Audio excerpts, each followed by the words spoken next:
Today's episode is brought to you by Woolex. Between playing outdoor paddle in beautiful cold Chicago and getting ready for a ski trip in Colorado, staying warm really matters. And that's why I love Woolex. Their merino layers are insanely soft and they keep me warm without the bulk. So check them out at Woolex.com or in the show notes.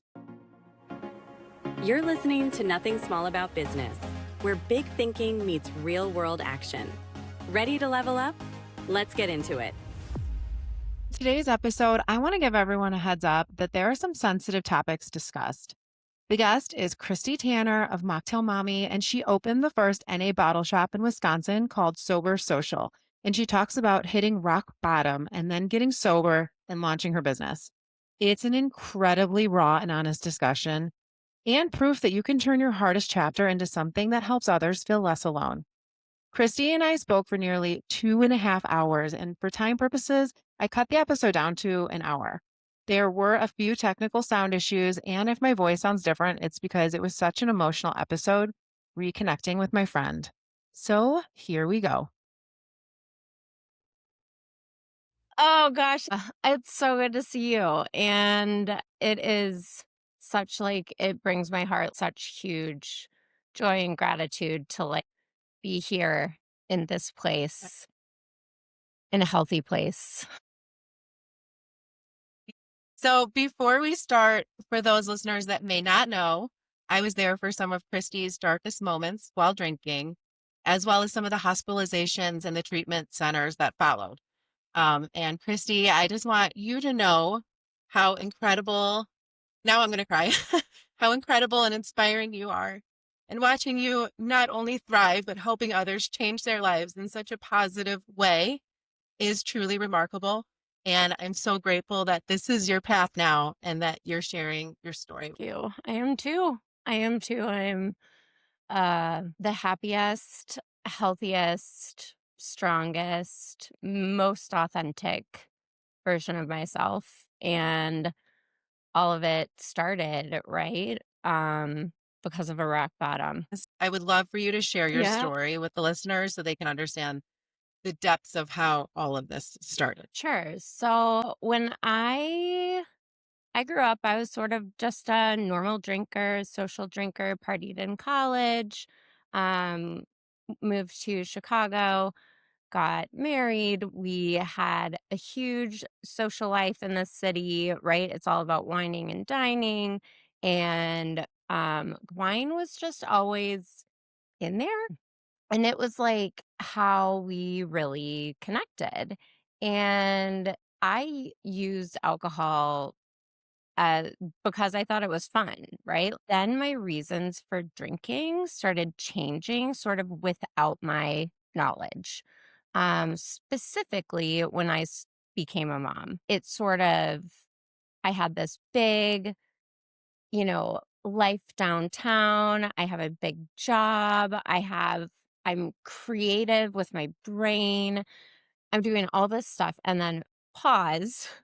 You have a tiny new human and you are strapped at home to a diaper schedule and a nap schedule, and your boobs are leaking. And it's just I'm so sorry. What? I'm sorry. I felt amazing a year ago. What is happening? And then when I got pregnant with my second, and when second son was born, was when we moved to Park Ridge and when I met you guys. So my son Dawson was born a couple weeks early. Um, and he ended up staying in the NICU for 3 weeks. Oh my God. You know what's coming up right now? The party at house, I think. My ex-husband and I came. It was the night before our son was coming home from the NICU. And there was this big party. And I got so blackout drunk at this party. I I almost threw up out of the car to go pick up our son from the Wow. NICU who had been there for 3 weeks. This is the level of my drinking because I'm feeling out of control. Yeah. And in that moment, you probably don't have that awareness around what's And we going had on. You just know that something doesn't feel right. right, I'm like, something is I don't like, I feel untethered. I felt totally untethered to, like, a support system or a network, a community, and that was the first time my ex-husband and I sort of, like, talked about divorce and then didn't do it, it was like, "No, we're not gonna get divorced, we're gonna this is just a really hard time." And it was a really hard time, but he leaned into his career, right, as his outlet, and I leaned into alcohol. And now I have these 2 kids, and I'm, like, starting to get Right. it figured out, and then I get pregnant again. And then this pregnancy, I find out that my son will be born at the 20-week ultrasound, he'll be born with a cleft lip and palate. Something about that diagnosis of his birth defect really did something to me. I felt incredibly guilty, like I had already screwed my son up and I didn't even know him yet. I felt responsible. I felt scared. Um, and my husband and I didn't communicate well. And I started thinking about alcohol like in this way of like, I can't wait to drink. It's all too much. I don't have answers, and I don't know where to ask for help, and I'm scared. And what works for me is drinking because for the Mhm. longest time when I drank, I And was it really, helps really to not fine. feel any feelings when you're numbing them. But yeah, but I don't know if you remember, like, after my 3rd son was born, my drinking went from sort of like I could be social normally, look normal, appear normal. Sometimes I overdid it. Often I overdid it. I felt terrible about my life. I was really depressed and scared. I probably had postpartum depression. I didn't talk to anyone about it. So, yeah. And I'm like, "Oh my god, I just don't know what my purpose is or like is this all there is? I'm not happy, but I have a family."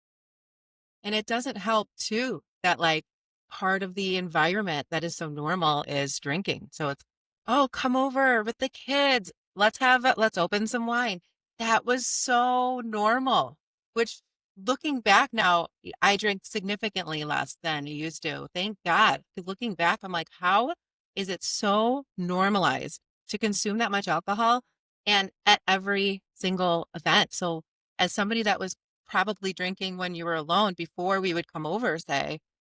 And then we're bringing alcohol and it's so normal because now we're starting to drink. It just enables the behavior without anyone realizing there's a massive underlying problem here. Right. I mean, nobody knew that I was drinking before, during, after, on the way to the bathroom. I have something in my purse. Any feeling that feels unmanageable, I feel like I can just drink it away. But it's like I remember an outdoor party. I can't remember whose house and it doesn't matter, but it was like an outdoor party and it was a bunch of girls and we were all in the backyard and there's this really cute picture of all of us. And that night, I got upset with somebody. My feelings were hurt about something. So I decided to Wow. walk home. Mhm. Yeah. I stormed out of the house and I walked home, but I didn't make I it do home, not know this story. and I'm No. sure you don't know this. So I was angry and upset and incredibly intoxicated, and I tried to walk home, but I didn't make it home. I passed out on a street median, Oh my God.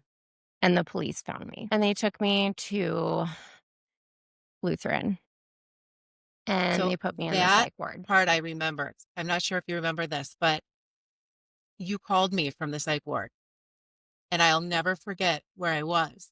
Oh my God, I'm getting emotional again. I was in Wisconsin at my sister-in-law's house. And I remember you calling, and I was standing in her kitchen, feeling so helpless and not understanding the full dynamics of it or what we could do to help. Yeah. I I I couldn't I didn't have language for what I was going through or how I was feeling. And I didn't like you were my Right. closest friend there and I couldn't tell you, right? I felt safe with you. I loved you. I loved your kids and your husband and it was wonderful. You would do anything for me and I knew that. I didn't know what I needed. And I was really scared that the answer was to get sober. And I was really scared that if I told somebody about all this stuff for real, that people would start telling me that. Well, it didn't take long, right? And 2 weeks later, a month later, I ended up in the psych ward again, this time for 8 days. And my blood alcohol was a 0.34, which is like almost deadly. And my husband said, "You have to go get help. You you can't come home to our house with 3 boys under 4 and take care of them in in this state." And I was like, "Fine, fine. I'll go." But I didn't wanna go, and it felt like a punishment. So, I picked a super fancy rehab in California. I booked a first class ticket out there. My husband took the children to his parents' house the night before I went to rehab. And so I was there alone Wow. unpacking. I stayed up all night drinking. And then I drank on the Where airplane they're openly on the happy way to serving rehab. alcohol starting at 6 in the morning. Yep. And the airport, you guys, it's totally normal. I don't look No weird. one thinks twice if they see somebody drinking alcohol at 7 in the morning. It's like, oh, yeah, they're traveling. That's totally normal. And so I'm like blackout drunk on this first class flight out to rehab. I pee myself on the airplane. Here I am. Hmm? Yeah, it was great. I don't really remember a whole lot. I do remember they had to like help get me off the airplane. But so I'm supposed to go to rehab and I go straight to the airport bar. Sarah, I have to go to rehab and they're not going to give me Load up. any Mhm. alcohol. So I better stock up. Hell yeah. So I don't come out. The rehab people have to like get into the airport to like Oh, get me wow. out of the airport to go to rehab.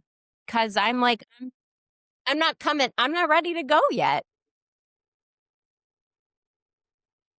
I'm so drunk and and everyone around me has got to be so confused. I can't believe through all of this that people continued to serve me.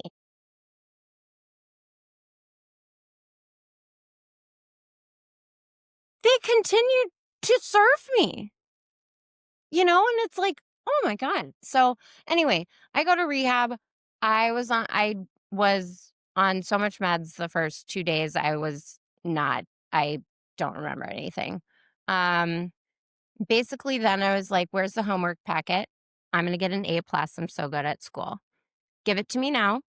I filled out the homework packet and then I was like, this is great. Okay. And I don't know if you remember this, but then I sent an email to every girl in the whole wide world that I knew. Got it. It's there's like it's ringing a bell a little bit, but I don't fully remember.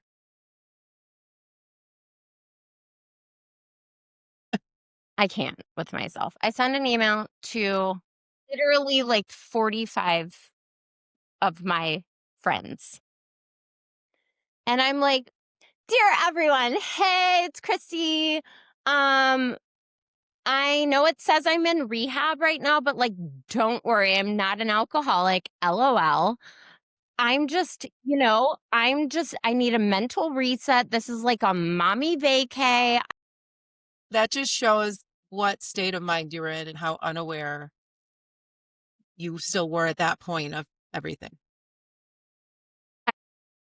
So I do this program. It's 30 days long. I stay sober for 30 days.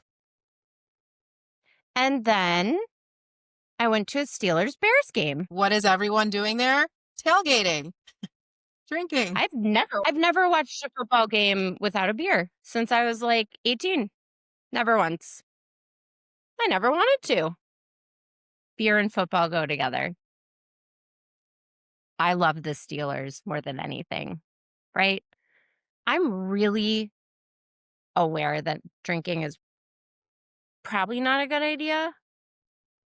So I'm like, I gotta be really careful about it because now I know. Now I know how the alcohol works. So I got alcohol's number dialed right in, and I have this all figured out now. So I have 2 beers the whole time. 2. 1, 2. And I go home like I have won the Olympic Like gold I medal figured it for out. drinking normally, which means I'm cured. I am cured. Whatever was not working is working now, which led to a complete hot mess. Um, my drinking, right? It's progressive. Well, my ex-husband and I, like, we decided he's gonna take a different job and we need to move to Wisconsin. So we get here and we end up buying a fancy house in a fancy neighborhood and get in with the fancy people.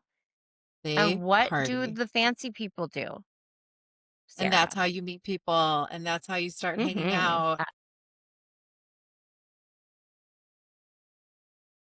And so I'm like, "Oh, this is great." Except my drinking is crazy. Luckily, or yeah, I mean, I'm thrilled. I got pregnant, unplanned, and that was the first pregnancy that I had a really hard time not being angry that I couldn't drink, like, the entire time. Like, I was just pissed off that I couldn't have this and that my husband continued to have it, my friends continued to have it, and look at all these people continuing to have it, and that's not fair, right? It's just like, oh my god. So, when I had my daughter, I had her on October 29th, 2018, and 36 hours after I had her, I was at a neighborhood Halloween party with my 4 children under 5.5, including a 36-hour-old newborn. I drove there, and then I proceeded to get blackout drunk. But in a brand new neighborhood where 90% of the people don't know me. And I have shown up with a Wild. 40-hour-old baby that I am willing to just let It's got to anyone be hold so hard seeing where you're at today and so looking that I back at can those drink. decisions.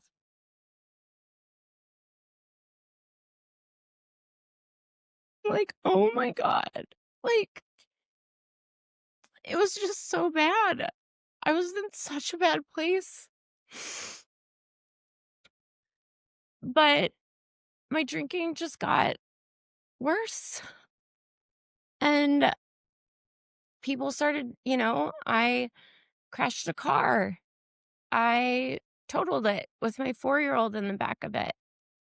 I should have gotten a DUI. They didn't breathalyze me because I'm a white woman in a fancy neighborhood. And that's the truth. I really think if I was somebody else that I would have been in jail Wow. for endangering a That's minor. that's very honest and very true. And, maybe things could have turned out differently and they should be treating everybody the same because that, if you could have an experience that avoids a situation like that in the future. I should have been in jail that day. And if I was, the rest of this story wouldn't have gotten as bad as it did, right? We have to pay more attention to like these enabling and passes that we give to people without even really thinking about it. Like, is that really helpful to not show them a mirror? Everyone needs a mirror, right? And I was avoiding my mirror and I wasn't honest with anyone. And then I had to lie to protect my drinking because I was in so far that if I didn't have alcohol within an hour of waking up, I was vomiting. I just like don't it's like I have so few It was like you were clear memories from searching that for your time. rock bottom so that It's all very things blurry. could start getting better. I was begging for it. Sarah, I couldn't stop myself. I wanted to. After this thing happened, when I totaled my car and then I came to one more party in Park Ridge and blacked out, I mean, I did all the things wrong. But after I totaled my car, I scared myself. And I was honest with myself that I knew I had to get my drinking under control. But and I could not. Wow. Eventually what happened was my husband served me divorce papers, and that kept me sober for 30 days because I was terrified.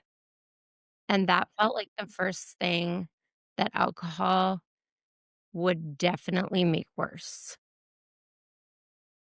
I had been in the mental hospital 48 hours before that for trying to commit Oh my suicide. gosh, your story is unbelievable. And then I get divorce papers. And then I stayed sober for 30 days. Then the 2nd of July, my husband and I have a conversation that didn't go well. And I met with my lawyer for the first time, which made everything very real. And then I went straight to the store and started drinking. Gosh, looking back, I love how open Yeah. and honest you are with these and seeing how far you've come now and then hearing these stories is wild. Oh my God. And then my husband gets home and I'm like, I hate you. I don't want to be here. So I leave. And then I do another tour day friend's house. I drink a bottle of wine with this friend and cry. And I drink a bottle of wine with this friend and cry. And at some point, I fell asleep driving. So they found me passed out, parked, um, like the wrong way on the street, like the wrong. And so they put me in jail. My parents picked me up. I was like, I'm never drinking again. This is it. This is mortifying. Everyone knows now. My life is over. Holy shit. 2 days later, I get my second DUI. So I don't really know about what happens, but I wake up in the morning and my husband is walking out the door with my 4 children. And I'm like, what are you doing? And he's like, "I really hope you can figure out a way to take care of yourself. We are leaving." Ooh, that's heavy. And they left. And so I called a friend from Park Ridge who has a lake house, and she obviously has no idea what is going on, right? She has no clue what has ensued. And I call her and I tell her that things are horrible. We got in a fight and I have nowhere to be this weekend. She's like, "Oh my God, of course you can come here." Right? So that's in South Haven. I live in Madison, Wisconsin. That's not close. I get in my car after drinking all night, after drinking a bottle of champagne that morning while crying on the phone to my best friend, swearing up and down I wasn't drinking. I get in my car and I start driving to Michigan and I'm listening to a recovery podcast because I know I have to stop. It's called The Bubble Hour and it's people's stories. And some woman is telling her story that sounds like mine. And I'm bawling my eyes out. And after I got done listening to it, I pulled off at a gas station and I bought so much wine. And I think I just kind of hoped I didn't get there.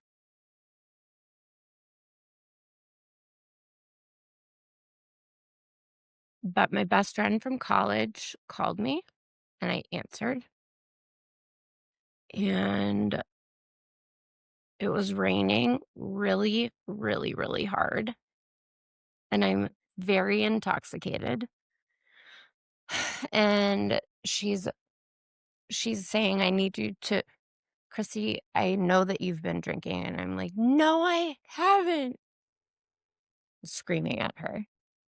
She says to me, "Chrissy, I cannot be on the phone with you while you die.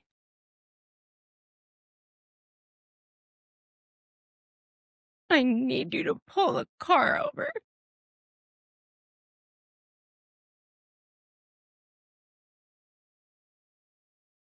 I don't even really, it's like, I don't know. I was just sobbing so hard. I just was like in the middle of nowhere driving, like, and like, justifiably so. I was like so out of control. Like, I hated myself more than anyone else possibly could. I hated myself so much. I did not want to be here. I did not know how to apologize. I did not know how to make it better. And so I pulled my car. I stopped driving, but I didn't pull off the street. I parked my car God. in the middle of the highway. I just put it in park. Oh my gosh. So, shortly, I don't know, 5 minutes later, 10, I'm not sure. I see police lights in the background. And I'm like, I have never been so scared in my whole life. But also, I was like, please, somebody help me. Like, thank God somebody's here to stop me from what's happening. I didn't know what to do. So, like, I blew .24. It's just 3 times legal limit. And this You was can go to how jail long for after that. the first DUI? This is Um, right after it was my second 2 days. 2 days.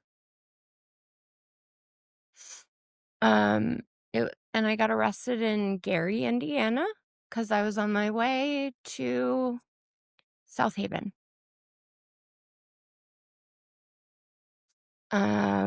So I went to jail in Gary, Indiana. I got strip searched. That was charming. Um, I got a mug shot and I was really hammered still, and so I asked if they did retakes, Gosh, I can and they just didn't like imagine, that. not to make light of this whatsoever, but you're such a fun, bubbly personality. I can only imagine you and Gary, Indiana, this adorable blonde. In in jail, in, like, the with some of the most wanted people in the US, and I am trying to, like, And you're like, make how it does my light hair and look? fun in jail, like, while I'm getting fingerprint. Yeah, and then I'm like, "Can I get some water?" And they were like, "Listen, princess, this isn't the fucking Wow. Hilton And you hotel." probably realized real quick this is not a good situation. Yeah, it was I've never been so scared in my whole life, and I've also never been so relieved. I There's a real possibility for me to have real jail time, like, long term, like, a couple months jail time for the BAC was ridiculous. My pattern was clearly documented. Um, so instead of waiting, right? I haven't even like retained my first DUI lawyer yet, and I have a second one. You're like, who's gonna help me? Winner, winner. Like I go full in, man. Yeah. So, yeah, it was my parents drove from Wisconsin to pick me up. I've never seen their faces like that in my whole life. And um my parents basically like stayed with me for a week at my house, and I stayed sober. And during that time I looked into rehabs and I found one, and I found one that would allow my children to visit me, because I knew for me that I didn't have a connection with my husband, and I needed a connection to family to like feel like it was worth doing this That's work. really important to recognize. I needed a anchor. I needed an anchor. And so I needed a rehab that would allow them to do that. And I found one, and our nanny drove them out there every Sunday, and I got to spend an hour and a half with my kids. I basically told the kids that mommy was going to school to learn how to take better care of herself, and that we're the best we've ever been. They're safe 100% of the time with me. It's incredible. I could never be more proud of that, because I just I I just can't believe that it worked, even though I was skeptical, even though everything was wrong, and even though I thought getting sober would save our marriage. No, right? Getting sober made it so incredibly clear that I would Mhm. not be able to go that back to that life. I wouldn't be able to, right? You get like a real clarity, whether you want it or not, in sobriety about what No is more really hiding happening. Like things. there's Yeah. no more facades, there's no more, you know, there's nothing. There's nothing. There's nowhere to go. And the only way this works is to be honest, open, and willing. And I mean honest, which is why I share my story the way I do. It's like the facades are good. Getting sober showed me that, Right. Once you open that up and you see all those cracks, you know that you need to build a much stronger foundation. yeah. So I did. And I stayed sober and we got divorced. And at 9 months sober, the pandemic hit. And Everything was testing you in those so, moments. Sarah, who The universe was like, "Are you every really committed to single doing this? Because we're thing. going to test you to the max." I cried every single day for 18 months, and I'm not kidding. Um, Everything was hard. It just was. But I like feel like I can breathe. I feel like I actually like have a new foundation laid. I feel like I have done some work and I have some more knowledge about myself. I feel like I've made some hard choices. And you made them from a very clear mind. That's the only way I could have made those, right? I couldn't have made these decisions under any influence because I would have taken the easy way out. I don't think we're here to have an easy time. I think we're here to grow and to elevate and to make an impact. Like we all have some karmic purpose and like I wanted to know what mine was and now I do. You have so many stories that could have ended Now up I in do. such a different way that it can't be more clear that you are here to now spread this message and help other people. And that's like exactly what you're doing now. And God, your story is so heavy, but what makes it okay is your kids are safe, you are thriving, and now you're helping others do the same. And now it's like, it kind of all makes sense and like why things had to happen the way they did to make you become the person that you are today so that you can move on in your life in such a purposeful way. So, wow, oh, I need a good breath after that story before we dive into part two. Like, I need a fan. I'm sweating. Okay, so I do want to switch gears. You have such an incredible So, story, but that's the past. yes. And now I want to talk to you about the present and the future because what you've built over the last couple of years and the community that you've built Yes. is truly inspiring and so cool. So, talk to me about Mocktail Mommy, what that is, and how that evolved somewhat into Sober Social. Yes. Okay, so after I got out of rehab and it became clear we weren't getting back together and I was going to be a sober single mom with I don't know what. And I had clearly blown up my relationships with everyone and everywhere. I was terrifying to people and I should have been, right? But so people aren't in my neighborhood aren't like real like super pumped to come be my bestie. And they probably Like want to continue this to chick drink is at nuts. parties and don't know how to handle that. Yeah. For sure. Yeah. So I'm like, all right, I have no friends. So I went to my best friend's wedding at 89 Days Sober in downtown Chicago. And I go check in at the hotel by myself because I'm in the wedding party. So they give me a welcome packet. And because I'm at her wedding block, they hand me drink tickets. Free drink tickets. The And I'm universe is 89 like, days what are you sober going to do? now. 89 days. No one is at this place in downtown Chicago. No one would know. I would have no trace. There'd be no credit card receipt. Like, I'm like, oh my God, this is the perfect storm. And so instead, I like freak out and I'm like, I can't have those. No, I can't have those. I am not allowed to have The any guy's like, alcohol. okay.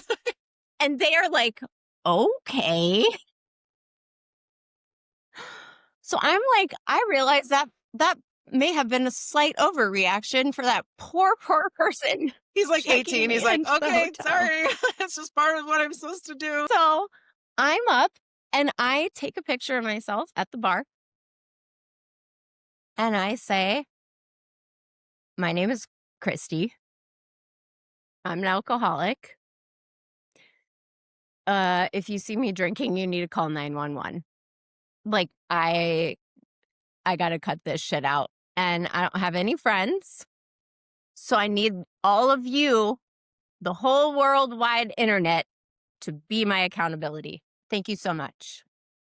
That one And decision that in that is how moment. Mocktail Mommy started. One decision to not drink in that moment, but I needed to tell somebody that I So you wasn't told doing the it. And I world. didn't even have anybody to tell. I love that. So I told the whole world. I was like, I'm not supposed to be drinking. And I guess if I really needed to stay sober, if every single human being knows, that would help. Yes. And so that set something off that I never saw coming, which was that other people said they related. Other moms started following me. I don't even know these people or where they came from, but I am using Instagram, which is in 2019 generally just like a photo that says like cat. And mine was my online journal. I'm like, blah, blah, blah, blah. Here's all my crazy thoughts in my head, and I just need to tell somebody. And for whatever reason, It was your openness, your honesty, and related. the fact that Because you're so non-judgmental that you're open to hearing somebody's story and you're not going to you share all yours. And one of your sayings I love so much, the one you got tattooed on yourself, and it's the secrets and carry no shame. Right. keep no And secret, carry no shame. Yep, I came up with that, and it's kept me sober, and it's allowed me to live free. I can live free they're now. gone. I have no skeletons in my closet, not a one. Not a one. Literally not a one. There's nothing I haven't admitted to. There's nothing I won't say. There's nothing that you could tell me about myself that I haven't said before. Do you know what that gives you? And I think people couldn't Confidence. see that with all of your posts through Mocktail Mommy. And I'm sure that struck a chord with so many people. Yeah, so it's like all of a sudden all these people are following me, right? Now all of a sudden I have 10,000 followers and I'm like, I don't understand. And so what happened is like kind of all these people are like, what do you do? I'm like, I don't know. I'm like, I don't know what I do, right? But it's like, that is a good question. What am I going to do when my daughter goes to kindergarten? What am I going to do when I don't have to be home all day? It's kind of not my vibes. So I'm like, okay. So I became a certified recovery coach. I took a divorce certification class. I did an emotional intelligence class.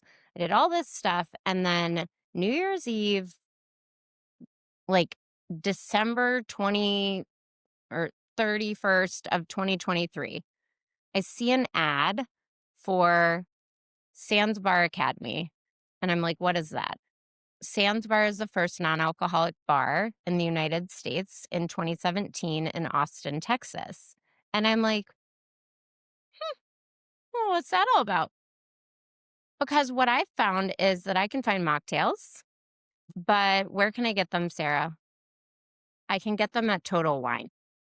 I know this because I just bought some. And before they were available normal places, the only place you could find them was a liquor store. Really even thought about this before, A Kristi. liquor That store. is bananas. Nobody has thought about it because most of you aren't alcoholics. But for those of us who really need these drinks, like don't have the option of having the alcohol, to say we're going to put them in a store that sells explicitly the thing that almost killed you, at the place where you sat for hours of your life sobbing in the parking lot, drinking, need Just to be don't here. put your That's where you blinders can come on. get your non-alcoholic option.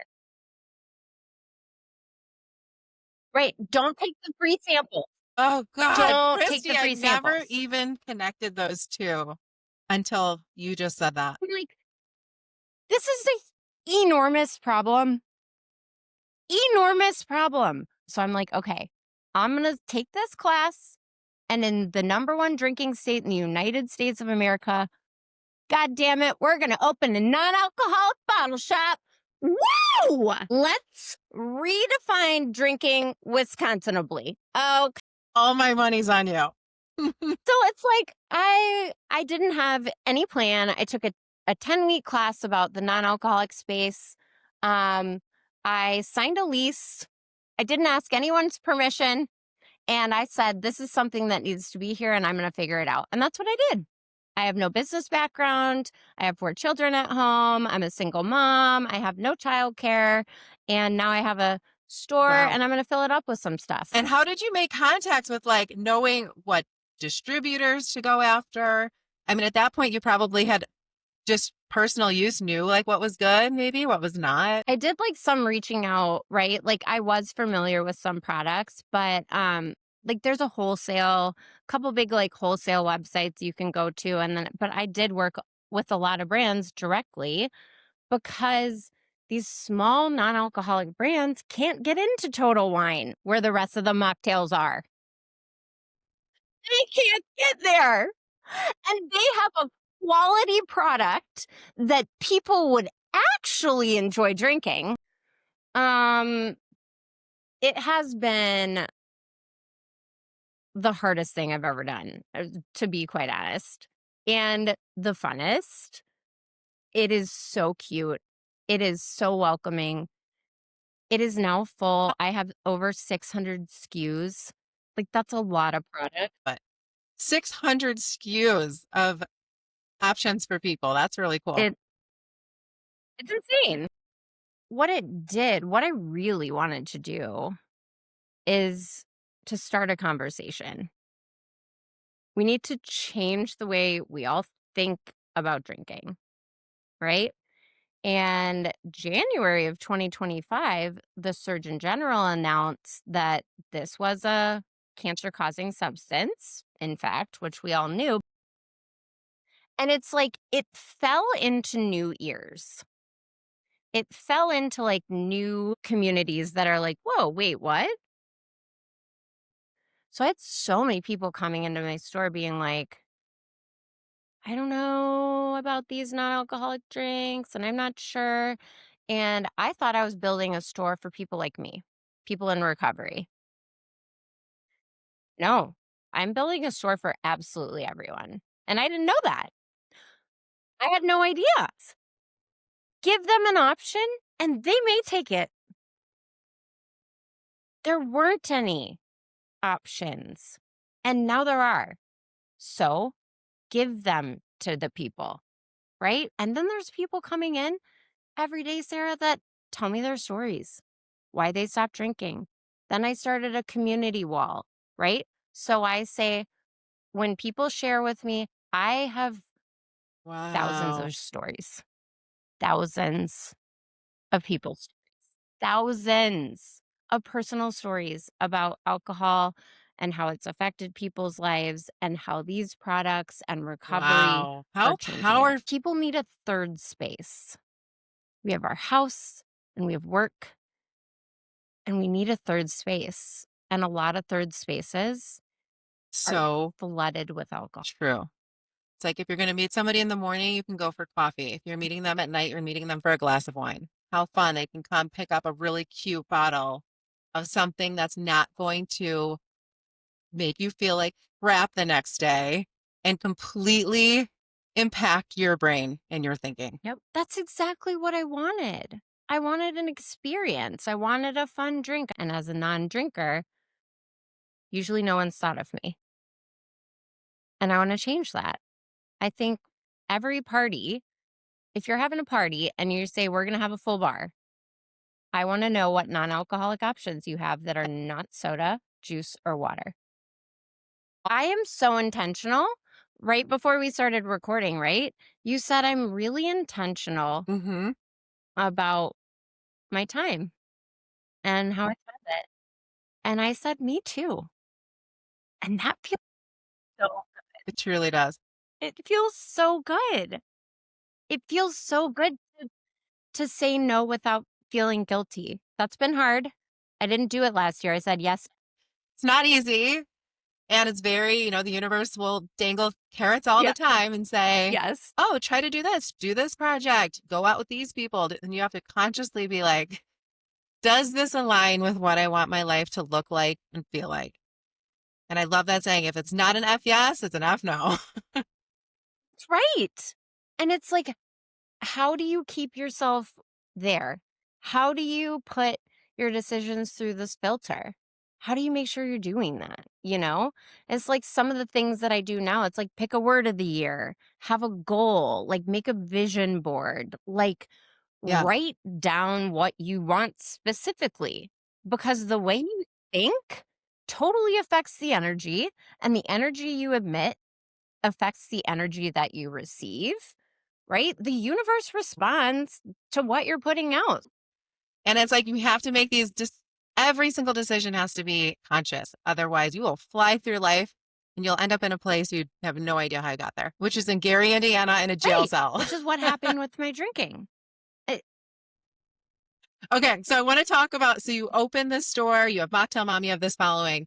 And now talk to me a little bit about where your plans are with that. yes. So, um, yes, we're recording in January of 2026.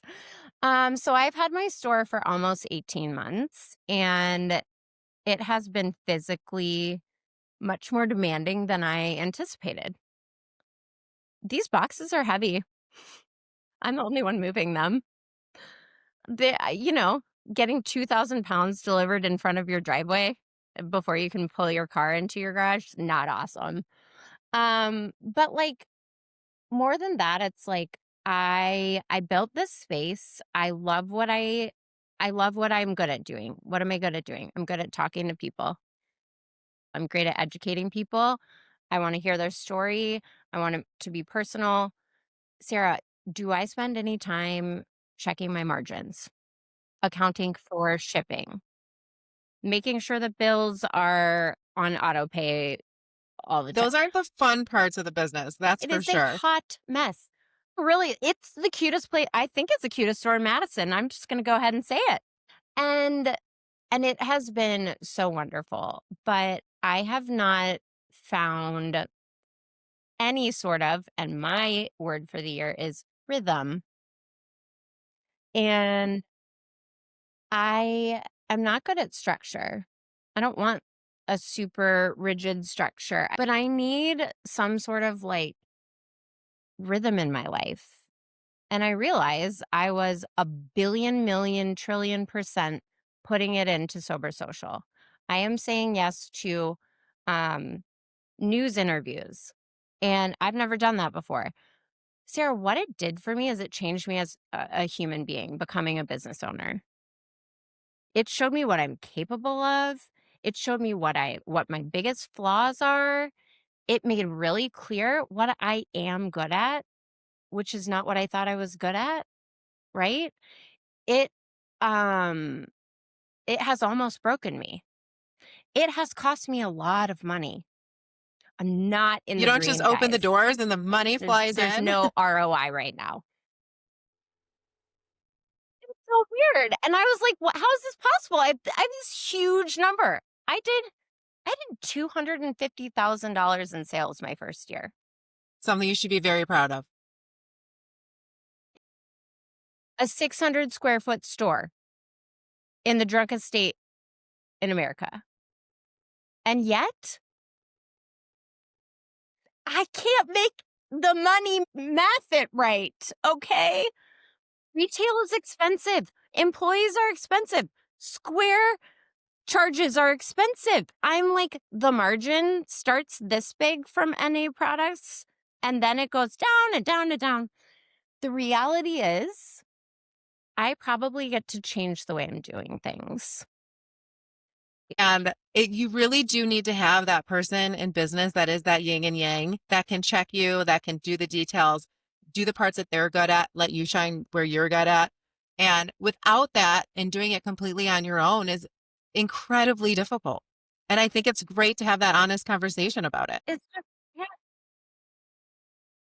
I just like realized it was like what we were saying. It's like, is this how I want to spend my days? The reality was I was spending, when I wasn't with my kids, I'm at the store 14 or 15 hours a day. And then I'm coming home and doing emails for 3 hours. And then I'm still behind because I also haven't updated the website. And my store hours are wrong on Google. And I need to call that person. I mean, just the amount of stuff and the amount of stuff that I needed to figure out that I wasn't good at. Oh my God. The list is so long. And then my bookkeeper is like, "Do you wanna look at your P&L?" And I'm like, "Definitely not. Definitely not." I don't know, if somebody could just pay me for, like, bringing good vibes everywhere, like, I'm for hire, but I mean, I have no doubt in my mind that that's exactly what's going to happen. And I don't see things as failures ever. The fact that you opened a store in Wisconsin, being over 6 years sober, opening an NA shop, bringing a community together, that is a massive, massive accomplishment, no matter how that story ends.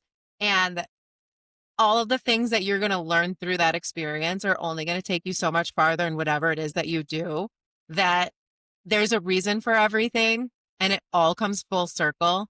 And what you've already built Hmm. is incredible. So I hope you have only are proud of yourself. And I thank you for saying that. Like, I I am, and I know I have to change the way I'm doing things.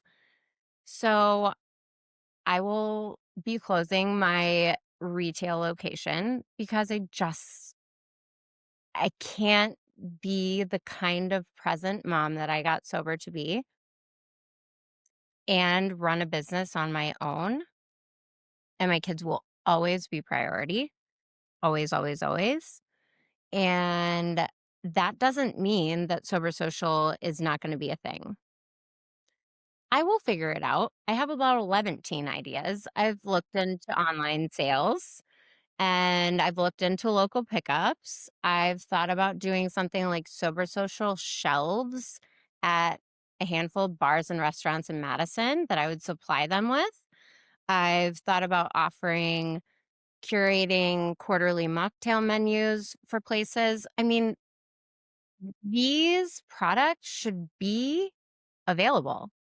And if I can't make money, and I can't, because when Total Wine orders 200 cases and I ordered 12 bottles, do you think we're paying the same price? No, they're selling it to the customer for what I'm purchasing it for. And then the customer is having a hard time saying, I want to support local, but it's also like $6 more and here. I think going into a business and opening a store, you have so many grand ideas and you think it's going to be one way. And then you completely realize all the fun things of the business, that's like Yes. 5% of it. 95% is the stuff that you're like, dear God, this is not what I want to do. Oops, time to pivot. Yes. And like, I mean, I learned so much. I think this space is so perfect for you and you're helping so many people and you have fun with it and you naturally have such a passion for it that it's only going to evolve into something that does fit into what you want your life to look like and feel like. And I have no doubt that whatever that is going to be wildly successful.